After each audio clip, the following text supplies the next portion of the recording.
दिशा सालियन मृत्यू प्रकरणी एक्सक्लुझिव्ह बातमी तुम्ही साम टीव्हीवरती पाहताय। दिशाच्या मृत्यू प्रकरणी नव्यानं चौकशी करा। दिशावरती सामूहिक बलात्कार करून हत्या केल्याचा आरोपच आता तिच्या वडिलांनी याचिकेतून केलेला आहे। दिशाच्या वडिलांनी मुंबई हायकोर्टात याचिका दाखल केली आहे आणि यामध्ये मुंबई पोलीस तसंच माजी महापौर किशोरी पेडणेकर यांनी दिशाभूल करून दबाव टाकल्याचा आरोप करण्यात आलाय। याचिकेत आदित्य ठाकरे, सूरज पानसोली, दिनो मौर्या यांच्यासह मुंबई पोलिसांवर सुद्धा गंभीर आरोप करण्यात आलेत। तर आपल्याला नजरकैदेत ठेवत मांडलेले पुरावे खरे मांडण्यास भाग पाडल्याचा आरोपही आहे आणि म्हणून आता पेडणेकरांसह आदित्य ठाकरेंच्याही अडचणीत वाढ होण्याची शक्यता वर्तवली जाते। दिशाच्या वडिलांनी याचिकेत नेमकं काय आरोप केलेत आपण जरा सविस्तरपणे पाहूयात। 8 जून 2020 ला दिशा सालियनच्या मालाडच्या घरी पार्टी होती। आदित्य ठाकरे, सूरज पानसोली आणि दिनो मौर्या यांची अनपेक्षितपणे या पार्टीत एंट्री झाली। दिशा सालियनवरती सामूहिक बलात्कार करण्यात आला। प्रकरण दाबण्यासाठी तिचा खून करून आत्महत्या दाखवली गेली। तर पोस्टमॉर्टम रिपोर्टमधून शरीरावरील जखमांचा उल्लेखही वगळण्यात आला। फॉरेन्सिक पुरावे नष्ट करण्यासाठी दिशावरती घाईघाईत अंत्यसंस्कार पार पडले। प्रकरण दाबण्यासाठी आदित्य ठाकरेंचे वरिष्ठ पोलीस अधिकाऱ्यांना अनेकदा फोनही आले असा आरोप आहे।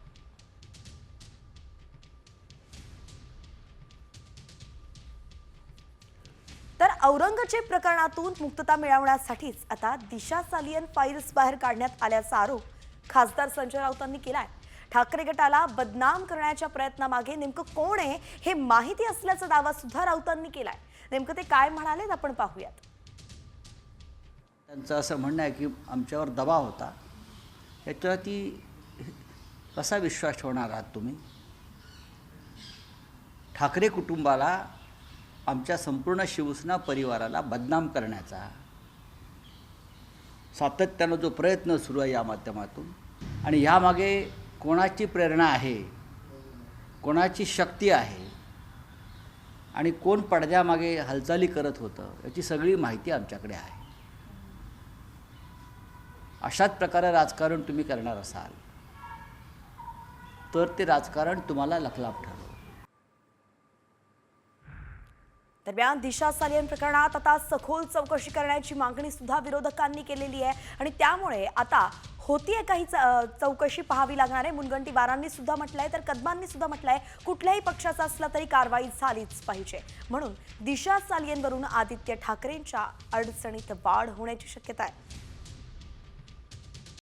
कॉमस्कोर नुसार आता isakal.com आहे देशातील नंबर 1 ची मराठी न्यूज वेबसाईट।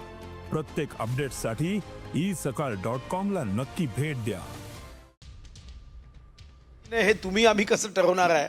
दबाव असेल तर कोर्टाला ही माहिती दिल्या जाईल, फोनची CDR दिला जाईल, याच्या संदर्भात SMS आले असतील SMS दिले जाईल। त्यांचे पुरावे योग्य असतील तर त्यांचे पुरावे ते निश्चित कोर्टात देतील ना, त्याला काही अडचण नाही आहे ना। दिशा सालियन यांच्या पिताश्रींनी मागणीच्या सोबत काही पुरावे दिले असेल तर कोर्ट निश्चितपणे त्यांच्यावर अन्याय होऊ देणार नाही, न्याय देईल। सन्माननीय कोर्ट जे डायरेक्शन देतील त्या डायरेक्शननुसार कारवाई केली जाईल आणि दिशा सालियन यांच्या केसमध्ये या अगोदरच आम्ही सांगितलेलं आहे की जी काही चौकशी आहे ती कुठलाही पक्ष समोर न ठेवता ही चौकशी केली जाईल। याच्यामध्ये कुठलेही राजकारण होणार नाही ह्याची देखील आम्ही जबाबदारी खात्रीने घेऊ। आणि आता राज्याच्या राजकारणातली सगळ्यात मोठी बातमी आपण पाहतोय, ब्रेकिंग न्यूज पाहतोय। यंदाच्या अधिवेशनातच विरोधी पक्षनेता जाहीर होणार अशी माहिती सूत्रांनी दिली आहे। विधानसभा विरोधी पक्षाचा नेता हा अधिवेशनाच्या शेवटच्या दिवशी जाहीर होणार असल्याची माहिती आहे। या संदर्भातली अधिकची अपडेट देत आहेत आपल्या प्रतिनिधी वैदेही काणेकर। वैदेही, काय सांगाल, कुणाच्या नावांची चर्चा आहे? नक्कीच आपण बघतोय विरोधी पक्ष नेता म्हणून भास्कर जाधव यांचं नाव खरं तर शिवसेना ठाकरे गटाकडून जे आहे ते देण्यात आलं होतं, मात्र त्यांच्या संदर्भात अजूनही कुठलाही निर्णय जो आहे तो घेण्यात आला नाही। आता विरोधी पक्ष नेता हा निर्णय जो आहे तो यंदाच्याच अधिवेशनामध्ये होणार, मात्र शेवटच्या दिवशी या संदर्भातली घोषणा होणार असल्याची माहिती सध्या सूत्रांकडून मिळत आहे। आणि त्याच्यामुळे जर आपण बघितलं तर एकूणच याच अधिवेशनामध्ये विरोधी पक्ष नेता म्हणून नव्याने निवड कुठलीही होणार नाही, मात्र जर निवड झाली तर ती शेवटच्या दिवसात होणार आणि त्याच्यानंतरच्या अधिवेशनामध्ये विरोधी पक्षनेता पूर्णपणे कार्यरत असेल अशा संदर्भातली भूमिका सध्या जी आहे ती होणार असल्याची माहिती सूत्रांकडून मिळते. अच्छा, धन्यवाद वैदेही. या संदर्भातले प्रत्येक अपडेट्स आपल्याकडनं घेत राहू. तुर्तास अतिशय सविस्तर आपण अपडेट दिली आहे म्हणून धन्यवाद. तर या अधिवेशनात विरोधी पक्षनेता जरी निवडला जाणार असला तरी अधिकृत विरोधी पक्षनेते म्हणून पुढील अधिवेशनात भूमिका बजावणार आहे. नेमकं काय होतंय पाहावं लागेल. अधिवेशनाकडे आपलं लक्ष असेल.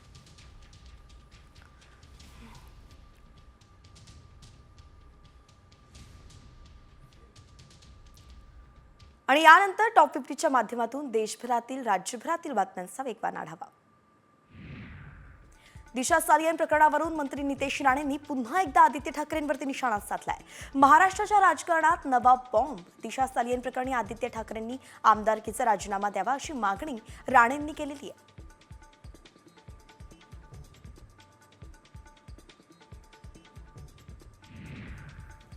दिशा सालियन प्रकरणात मंत्री नितेश राणे आणि नारायण राणे यांच्याकडे पुरावे होते, मात्र तत्कालीन उद्धव ठाकरे सरकारनं ते पुरावे घेतले नाहीत. त्यामुळे या प्रकरणाची चौकशी करा अशी मागणीच भाजपचे नेते प्रसाद लाड यांनी केली आहे.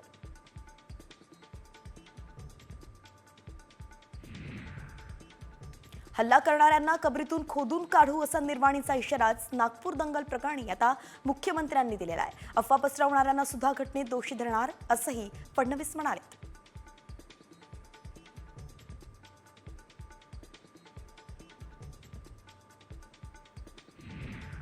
महापालिकेकडून थकीत मिळकती करासाठी कोणत्याही प्रकारची अभय योजना राबवली जाणार नाहीये आणि त्यामुळे मिळकतधारकांनी आपला कर आणि थकबाकी आर्थिक वर्ष संपण्यापूर्वीच भरावा, अन्यथा संबंधित मिळकतींवरती कायदेशीर कारवाई केली जाईल असा इशाराच महापालिका प्रशासनानं दिलाय.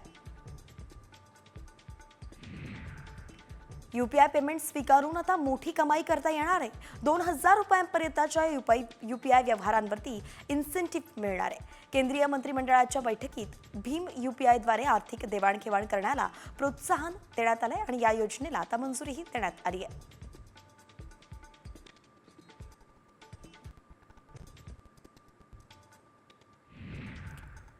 एका वृद्ध शिक्षिकेनं केलेल्या डिजिटल अटकेच्या तक्रारीवरती तत्परतेनं कारवाई न केल्याबद्दल उच्च न्यायालयानं मुंबई पोलिसांना फटकारलंय.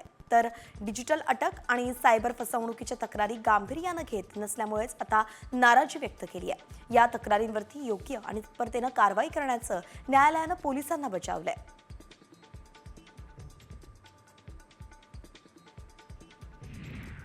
माथेरान बंदचा निर्णय मागे घेण्यात आलाय. आमदार महेंद्र तोरवेंच्या मध्यस्थीनंतर माथेरानकरांनी बेमुदत बंदचा निर्णय मागे घेतलाय. माथेरानमध्ये येणाऱ्या पर्यटकांच्या फसवणुकीचे प्रकार वाढतायत आणि हे रोखण्यासाठीच मंगळवारपासून माथेरान बंदची हाक देण्यात आली होती.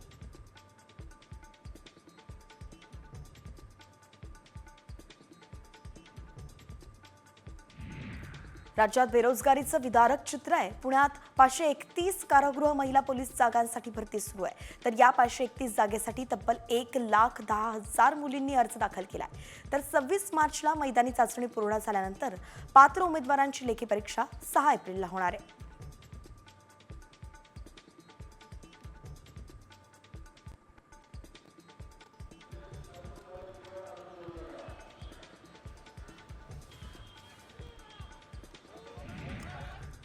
मोठी बातमी सध्या समोर येते छत्रपती संभाजीनगरमधून.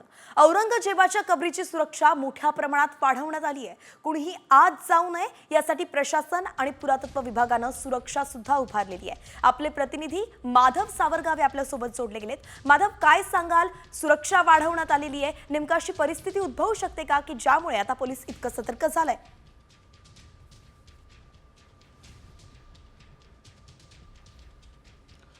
वैष्णवी, आठवडाभरापासून कबरीच्या परिसरामध्ये पोलिसांचा बंदोबस्त वाढवण्यात आलेला आहे.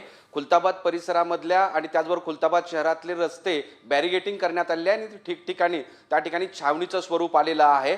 गेल्या या आठवडाभरापासूनच्या सगळ्या सुरक्षेनंतर आता आणखी एक पाऊल जिल्हा प्रशासन आणि पुरातत्व विभागाने टाकलेलं आहे. ते म्हणजे माझ्या मागे जी पत्रे पाहतोय त्याच्या पलीकडे औरंगजेबाची कबर आहे. त्या कबरीला पूर्णतः सुरक्षित करण्याचं काम जिल्हा प्रशासन आणि पुरातत्व विभागाने केलेलं आहे. रात्री हे जवळजवळ 15 ते 20 फूट उंचीचे पत्रे, लोखंडी पत्रे लावण्यात आलेले आहेत.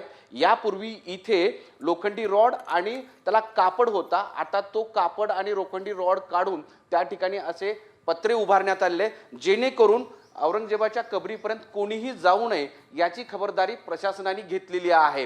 कारण अनेकांनी सांगितलं होतं की तिथून उखडून टाकूयात, त्यासाठी आम्ही पोहोचणार आणि त्यामुळं कुठलाही अनुचित प्रकार घडू नये किंवा इथपर्यंत कोणी पोहोचू नये म्हणून ही खबरदारी घेण्यात आलेली आहे. हा जो परिसर आहे याच्या पलीकडे कबर आहे. कबरीच्या पलीकडच्या बाजूला एक दरवाजा आहे. त्या दरवाजावर पूर्णतः पोलिसांचा बंदोबस्त आहे, सिक्युरिटी तैनात करण्यात आलेली आहे. प्रत्येकाला चेक करून पाठवण्यात येत आहे. त्याचबरोबर त्यांच्या जवळचे मोबाईल किंवा इतर साहित्य असेल ते सुद्धा बाहेर काढून ठेवावं लागतं. मात्र हा जो भाग होता हा दर्गा परिसरातला भाग आहे आणि इथं मोठ्या प्रमाणात लोक भेटीसाठी येत असतात, मोठ्या संख्येनं पर्यटक येत असतात आणि त्यापैकी पर्यटक म्हणून जर कोणी आला आणि अचानक या परिसरामध्ये जर ह्या पत्राच्या पलीकडे जर गेला तर मोठा अनुचित प्रकार होऊ शकतो. सोबतच अनेकांनी मोठ्या धमक्या दिलेल्या आहेत, इथं येऊन ती कुठून काढू असं सांगितलं आहे आणि त्यामुळं कोणीही येऊ नये म्हणून ही सगळी खबरदारी घेतली आहे. याच्यावर कुणीही चढू शकत नाही. आता हा जवळपास 15 ते 18 फुटाचा हा पत्रा असेल आणि हा मजबूत करण्यात आलेला आहे. हा असा कुठल्याही नक्कीच हत्यारानं माधव, सुद्धा निघू आपण शकत पाहतोय नाही. की कुठलाही अनुचित प्रकार घडू नये म्हणून ही पत्र लावण्यात आली. अगदी रात्रीतून सुरक्षा वाढवण्यात आली आहे आणि आपण या सुरक्षेची अतिशय सविस्तरपणे माहिती दिली, आढावा घेतला, त्यामुळे धन्यवाद. आपल्याकडून वेळोवेळी अपडेट्स जाणून घेत राहू.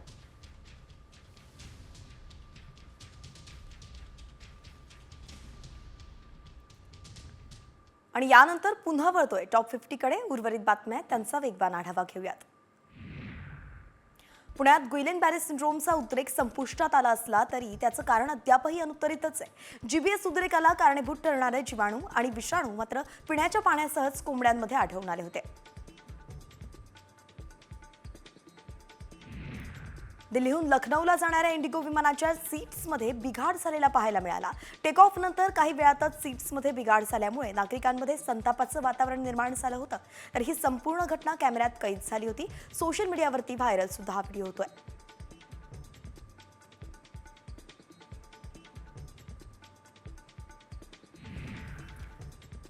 तिकिटांच्या प्रतीक्षा यादीतून आता नागरिकांची सुटका होणार आहे. सर्वांना आता कन्फर्म तिकीटच मिळणार आहे, कारण जितक्या सीट्स तेवढीच तिकीटं विकणार अशी माहिती रेल्वे मंत्री अश्विनी वैष्णव यांनी संसदेत दिली आहे.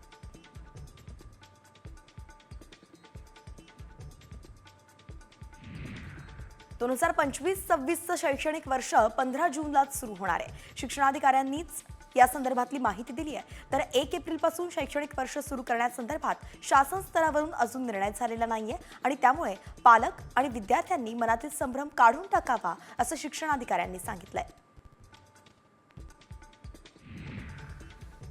सिंधुदुर्गमध्ये जिल्हा परिषद शाळांच्या शिक्षक आक्रमक झालेत. शासनाच्या संच मान्यता आदेश रद्द करण्याच्या मागणीसाठी शिक्षक भरती संघटनेचं साखळी उपोषण सुरू आहे. जिल्हा परिषद कार्यालयासमोर शिक्षक भरतीनं संच मान्यता निर्णयाविरोधात आता एल्गारही पुकारलाय. तर उपोषणाचा आजचा 8वा दिवस असून जोपर्यंत संच मान्यता आदेश रद्द होत नाही तोपर्यंत उपोषण सुरूच ठेवण्याचा निर्णय संघटनेनं घेतलाय.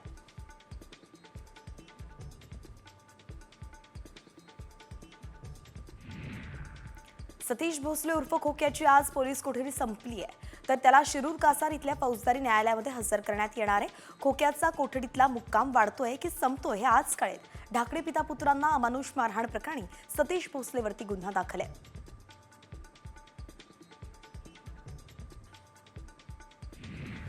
मुंबईतील कमाल तापमानात घट होण्याची शक्यता हवामानशास्त्र विभागानं वर्तवली आहे. मुंबईत परिसरात हवेचा वेग वाढल्यानं उष्णता कमी झाली आहे. परिणामी कमाल आणि किमान तापमान अनुक्रमे 32 अंश आणि 22 अंश राहण्याची शक्यता आहे.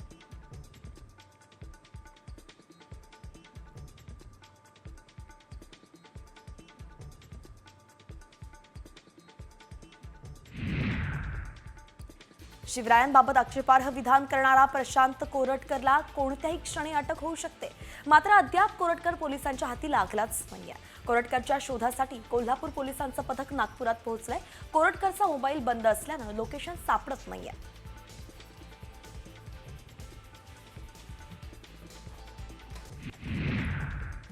यवतमाळ जिल्हा परिषदेमध्ये मागील अनेक वर्षांपासून केंद्र प्रमुखांची पदं रिक्त आहेत. सहाय्यक शिक्षकांमधून पदोन्नतीनं ही पदं भरण्यात यावी अशी मागणी आता शिक्षक संघटनांकडून वारंवार करण्यात आली होती. अखेर आता ही मागणी शिक्षण संचालकांनी मान्य केली आहे. त्यामुळे आता पदं भरण्याचा मार्ग मोकळा झालाय.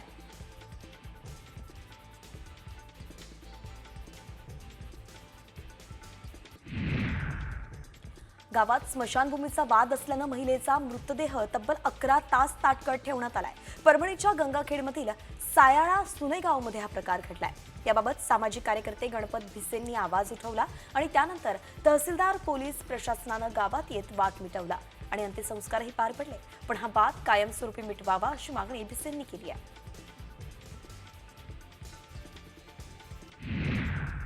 पंढरपुरात भरधाव रिक्षानं दुचाकीस्वाराला उडवलंय. या थरारक अपघाताचा सीसीटीव्ही समोर आलाय. दुचाकीस्वार राजकुमार दानोळे यात गंभीर जखमी झालेत. पंढरपूर पोलिसांनी या प्रकरणी अज्ञात रिक्षा चालकाच्या विरोधात गुन्हा दाखल केलाय.